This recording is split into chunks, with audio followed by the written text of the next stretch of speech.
Welcome to the good, the bad, and the ugly. Today's episode will be on the Digimon adventure film, released March 6th of 1999. Produced by Toei Animation and directed by Hosoda Mamoru, the first time that Digimon was on TV aside from the commercials. It is a very short kaiju film, clocking in around 20 minutes, and serves as a prequel to Digimon Adventure 01.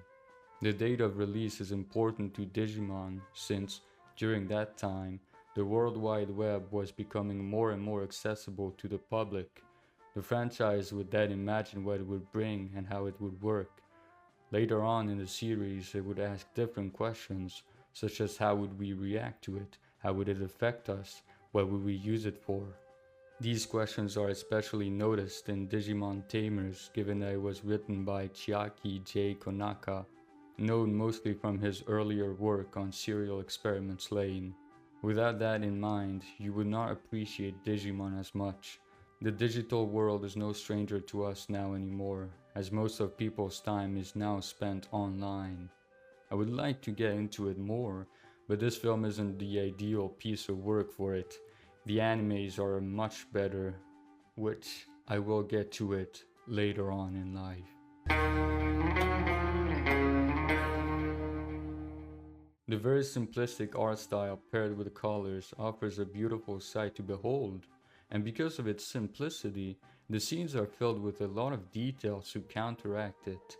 With the kitchen being filled with pots and pans attached to the wall, the bedroom having to store toys, the living room with just about anything, or the outside at night.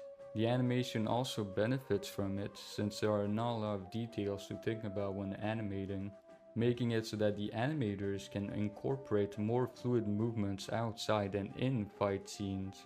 Paired with the orchestral piece Bolero by Maurice Ravel, offering a crescendo that the film attaches itself to, fitting with Digimon as a whole, given how Digimon is about evolution, and not just the Digimon's evolutions, but also of the human characters and of the world.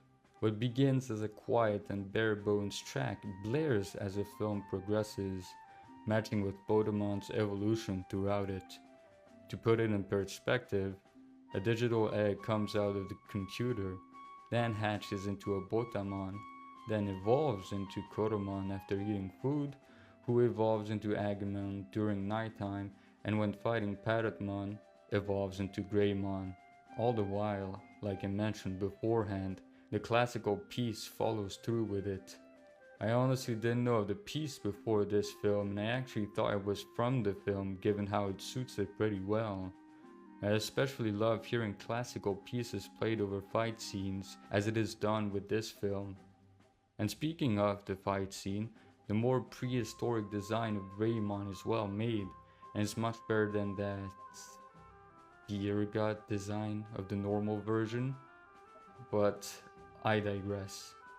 One good thing, though it transcends this film, as it is crucial to the franchise, is the fact that Digimon can converse. コロモンは僕の名前だよ。あ、ごめんね、ミコのこと。いいよ。でもとっても怖かった。 Unlike Pokemon where the monsters just repeat their name as their only way of speech, it offers much more personality to the franchise and also truly helps with characters, making it so that a tamer and partner can bounce off one another. But there is one thing that confuses me in this film. The thing I am referring to is the addition of Psalm 109 on the computer screen from which the digital egg materializes itself from. If you do not know, Psalm 109 is a prayer to God by David, asking him to curse his lying accusers, and that the consequences from said curses affect their families. The part shown on the computer screen reads as follows: "Forever he never thought of doing a kindness, but hounded to death the poor and the needy, and the broken-hearted. He loved to pronounce a curse, may it come back on him. He found no pleasure in blessing, may it be far from him. He wore cursing as his garment, it entered into his body like water, into his bones like oil. May it be like a cloak wrapped about him, like a belt tied forever around him. May this be the Lord's payment to my accusers, to those who speak evil of me.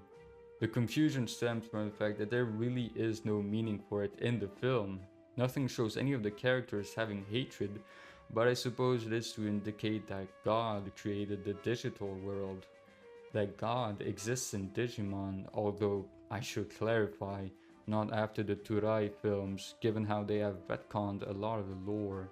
But you shouldn't really care about the lore of Digimon after the Turai films, as they are badly written, basically destroying the lore of Digimon. And yes, you can even say God gave sentience to the Digimon in Digimon Tamers, or even made it possible for the Digimon to materialize in the real world with a pseudo-protein that can tank bullets and explosions. But I should stop with that. Does not really matter all that much for the film. It is just a simple beginning for Digimon on TV screens.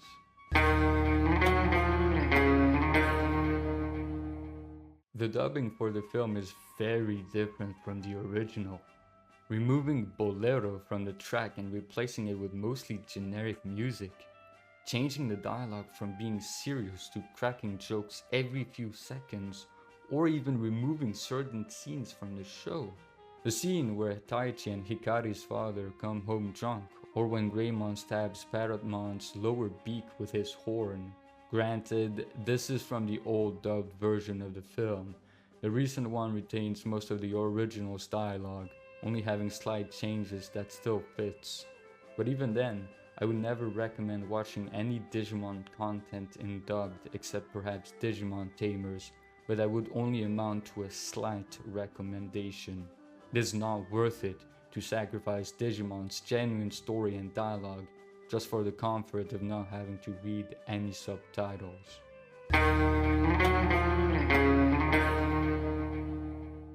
Just like the Bats chapter, I really do not have much to talk about. I had to watch the dubbed movie to even scratch something out, since most of the film doesn't really have anything bad. The worst thing in the film would only be average, or it is just not worth talking about, like the voice acting.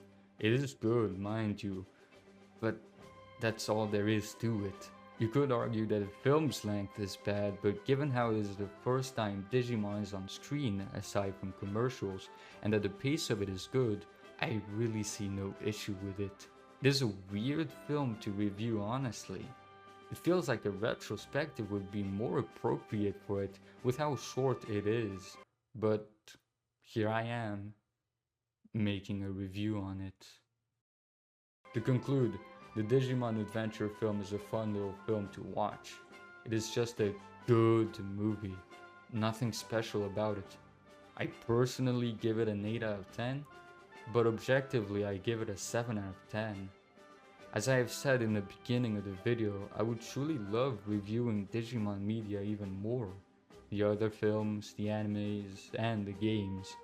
I will most likely start doing that when Digimon Beat Break, the newest season that has yet to start, finishes, which will most likely be in 2 years. I specifically chose this so that I have enough time to get used to making reviews and even better or digivolve myself at script writing, narrating, and editing. Although I will review Digimon Story Cyber Sleuth and Digimon Story Time Stranger before that, given that I am already playing through Cyber Sleuth and will most likely play through Time Stranger. There aren't any good reason to not review them sooner rather than later.